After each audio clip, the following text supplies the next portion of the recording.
안녕하십니까, 농부 놀이터입니다. 오늘은 포도 색깔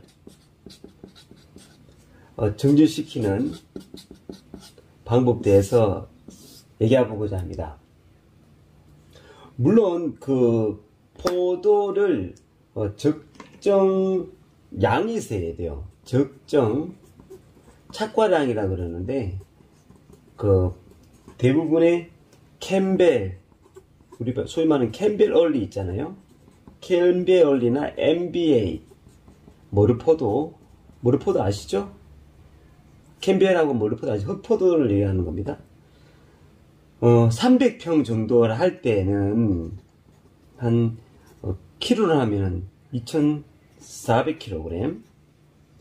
그리고 샤인 머스켓, 요즘 핫한 샤인 머스켓이나 거봉 같은 수세가 좋은 애들은 한 300평에 우리가 원하는 거는 2,200kg에서 2,500kg를 착과를 시켜야 됩니다. 적정량이라고 보시면 돼요. 이 평균적인 이치인데, 대부분 문제는 과다로 착과를 해서 때깔이 안 나더라. 그래, 착색이 불량하더라 라는 얘기입니다. 그래서 이게 조기에 빨리 진단을 해야 되는데, 그래서 조기 진단을 어떻게 해야 돼요? 캠벨이든 샤인머스켓이든 MBA든 거봉이든 간에 빨리 정리를 해야 됩니다. 빨리 잘라내면 되죠. 보통 캠벨 얼리나 MBA 같은 경우에는 포도가 이렇게 있습니다. 알알이 이렇게 포도가 달리잖아요.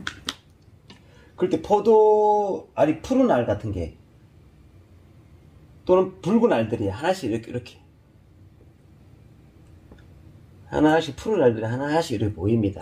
그리고 붉은 알도 이렇게 보입니다. 나머지는 다 풀어치면, 붉은 알들이 하나씩 보이거나 여기서 약간 어두운 색깔 보일 때가 와야지 이 포도 색깔이 났다는 거예요. 전체적으로 불스름하게 나오면은 수색에 맞게 직방됐다는 시기라 보면 되는데, 대부분 하나둘씩 이렇게 보일 거예요. 이때는 착과가 잘 되고 있다라고 보시면 됩니다. 우리가 거봉 같은 경우에는 꽃피고 개화를 하고 30일에서 35일 정도 되면은 박피를 합니다. 거봉 같은 경우는 박피하는 부분 이따가 말씀드리겠습니다. 박피를 해서 촉진시키는 거죠. 다시 말씀드릴게요. 근데 되도록이면은 깔약 있잖아요. 깔약 색깔 내는 거 착색제라고 표현하는데, 착색제를 하지 마시고 되도록이면은 박피를 하시는 게 나을 것 같아요. 마지막에는 때깔 안 날 때는 이렇게 착색제 쓰는데 박피부터 하시는 게 나을 것 같습니다. 처음부터 깔약치고 이렇게 하는 분도 계시는데 그렇게 하지 마시고, 착색 쓸 때, 요 착색기 때에 나무 상태를 보면요, 신초가 없어야 돼요. 신초가 완전하게 정지된 상태. 신초가 완전히 정지된 상태가 어떤 상태예요?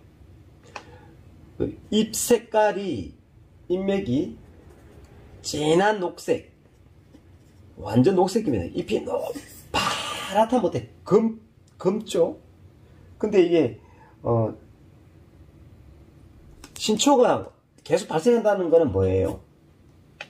토양에 질소와 가리가 많다는 얘기예요. 한마디로 질소와 가리는 계속 꺼내야 된다는 거예요. 질소 가리를 꺼내야 돼요. 질소 가리를. 그러면은 질소 가리를 꺼내려면 어떻게 해야 되죠? 착색기에는 여기는 우리가 보면은 인산 칼슘이라고 합니다. 인산 칼슘을 착색기 때 사용을 해야 됩니다.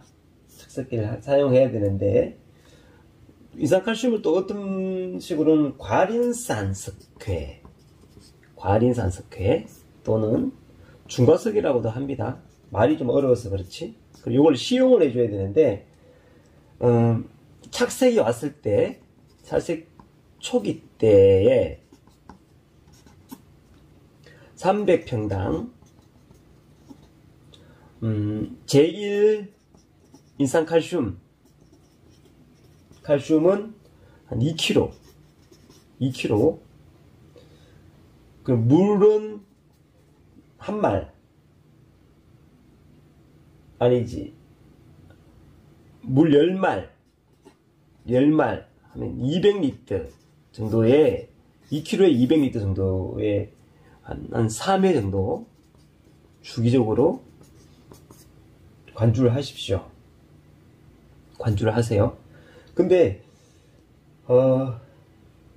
인산이 하는 일은, 내용을 알아야 되니까, 인산이 하는 일은 인산 칼슘을 제가 시용을 하라 그랬으니까요, 물에 섞어서 관주를 하라고 말씀드렸죠.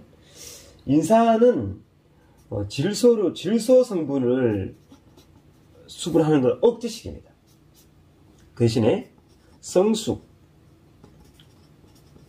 열매를 성숙시키는 거 역할을 하는 게 인산입니다. 인산은 잎과 열매의 역할을 하는 게 인산이 하는 역할이죠. 그래서 질소화하는 걸 억제시켜주고, 우리가 말하는 칼슘제라고 있잖아요. 영양제라고 하는데, 칼슘제로 연며 살포하는 거는 좀 지양해 주세요. 왜냐면은 흡수력도 약하고, 그리고 좀 번들거리는 게 있어요. 번들거리는 게 있어요. 그게 나중에 그 열매, 과립에 번들번들거리는 게 있어요. 그래서 좀 피하시고, 더군다나 착색기 때 정말 조심해야 될 게 황산가리 있잖아요. 황산가리 제발 좀 하지 마세요. 알 굵기는, 이렇게 알을 이렇게 굵게, 과립은 굵게 할 수는 있으나, 산도 있잖아요. 신맛이 늦게 빠집니다. 그리고 우리 제일 무서워하는 열과 현상의 원인이 됩니다. 비가 오면 다 터져버려요. 그리고 황산가리가, 황의 역할은 열매를, 껍질을 두껍게 하는 역할을 합니다.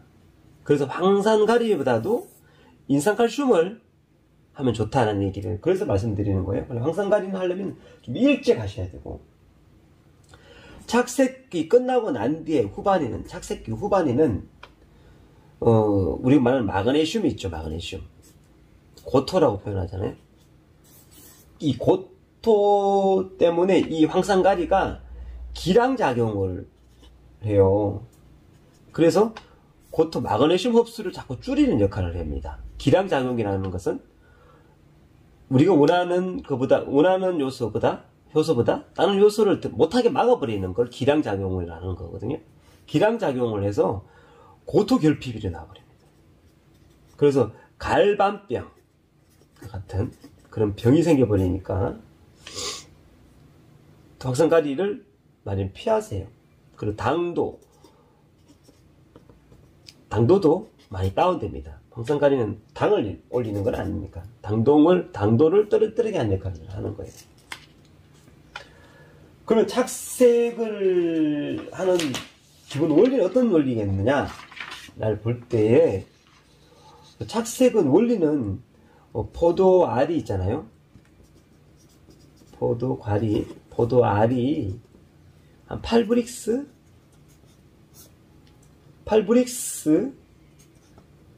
정도일 때 착색이 시작하는데, 그 호르몬이 ABA라는 호르몬이 있어요. 호르몬이 이제 증가하면은 이제 착색이 되는데, 근데 포도가 25도 온도가 25도 이상일 때는 이게 ABA라는 호르몬이 중단이 되어 버립니다. 그러면은 온도가 너무 높아 버리면은 착색이 불량해지겠죠. 그래서 고랑고랑마다 선풍기 같은 또 이렇게 바람을 불켜서 공기순환을 시키게 하는 한다는 이유가 뭐냐면 때깔이 안 나서 그래요. 너무 고온이면 그런 거예요. 특히 야간일 때에 25도 이상 오른다 그러면요, 착색이 굉장히 불량해집니다. 착색이 굉장히 불량해지고, 어려운 점이 있습니다. 특히 거봉 같은 경우에는 우리가 그 사배체라고 표현하잖아요. 사배체라고 해서 온도에, 환경에 매우 민감합니다. 그래서 캠벨과 MBA 대부분은 이런 온도보다는 과다 착과해서 그렇다. 그러니까 송이를 많이 정리를 해주세요. 송이가 많으면은 안 익습니다. 대신에 거봉과 뭐 자옥 같은 그런 거봉 종류들 있죠. 이거는 착색기 때 고온이면은 착색의 불량에는 원인이 되더라. 그 착색기 때 야간에 고온이 지속돼 버리면은, 이럴 때는 우리 아까 말하는 요거 ABA 호르몬을 여기다가 시비를 해주셔야 됩니다. 여기 살포를 해주셔야 됩니다. 그래야지 색깔이 좋습니다. 착색을 잘 나려고 그러면은 아까 말씀드렸다시피 박피를 하는데요. 박피의 원리는 이래요. 뿌리에서, 위에서, 잎에서 오는 광합성 동화작용을 한 양분을, 그리고 동화양분이라고 할게요. 동화양분이 뿌리로 내리지 못하게 막아버리는 거죠. 차단해버리면 다 어디 가겠어요? 다시 열매로 갑니다. 왜냐면은 밤이 되면은, 낮에는 동화작용을 해서 열매한테 당을 축적시키는데, 밤이 돼버리면은 다시 뿌리 쪽으로 내려와서 당을 소비를 합니다. 왜냐면은 호흡대사로 바뀌기 때문에. 동화작용에서 밤 되면 호흡대사 바뀌기 때문에 당을 소비를 해야지 됩니다. 그래서 막아야 돼요. 특히 박피를 하면은 좋은 점은 화진현상이라고 있습니다. 화진현상, 꽃들이 현상, 꽃이 막 떨어지는 거, 그 너슬포도가 되죠. 너슬포도 되는 현상을 막는 게 박피예요.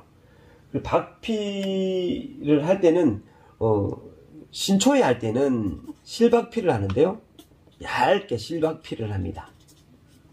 이건 꽃이 피고 개화하고 6일에서 7일 전에, 개화가 아니고 개화 전에 6일에서 7일 전에 실박피를 합니다. 근데 숲기에 우리가 주로 많이 하죠. 다 익었을 때 우리가 환상박피라고 그러죠. 환상박피라고 합니다. 꽃이 피고 개화 후에 30일에서 35일 하는데, 경액기라고 하는데, 씨앗이 열무기 시작할 때 하지 좀 하는데요. 하지라 그러면 사람들 되게 어려운데 하지 좀 하면 됩니다. 그렇지만 하지보다도 아까 이 포도가 이렇게 알이 한 개 파란색이 하나씩 보일 때, 요때 박피하면 돼요. 안 그러면 하지 때 하나 그러면 참 되게 색깔 안 하는데 어떡하냐 그러는데, 하나씩 빨간 게 하나씩 이렇게 들어 보여요. 쭉 밭에 둘러보면 하나 딱 보이거든요. 그때 이제 환상박피를 하시면 됩니다. 환상박피를 할 때는 웬만하면 오전에 하시는 게 낫습니다. 아침부터 10시에 그때 하시면 낫고요. 오후 늦게 하면은 말라버리는 현상이 있기 때문에 그렇게 하시고, 약한 나무에는 하면 안 됩니다. 좀 수세가 강한 나무 위주로 하시고, 처리하고 난 뒤에는 뭐 살충제를 좀 뿌려준다거나 그렇게 하시면 됩니다. 뭐 화상 박피는 다 아시잖아요. 여러가지 기술들이 있으니까. 저는 톱을 하거든요. 톱을 이를 날게 해갖고 돌리면 됩니다. 이거 어려운 거 아닙니다. 톱이 제일 낫더라고요. 저는 화상 박피를 할 때 제 영상이 올려진 거 있어요. 톱을 어떻게 하는지 를 알려드렸습니다. 오늘은 포도 착색에 할 수 있는 방법과 착색의 의미와, 그리고 때깔 좋게 하려면 어떤 걸 인상 칼륨을 뿌려야 된다, 또 어떤 황산 가리는 좀 주의해라, 그리고 박피를 좀 하는 법, 뭐 여러가지 방법 알려드렸습니다. 포도에 대해서 많은 정보를 더 드리도록 하겠습니다. 앞으로도 건강한 하루 되십시오.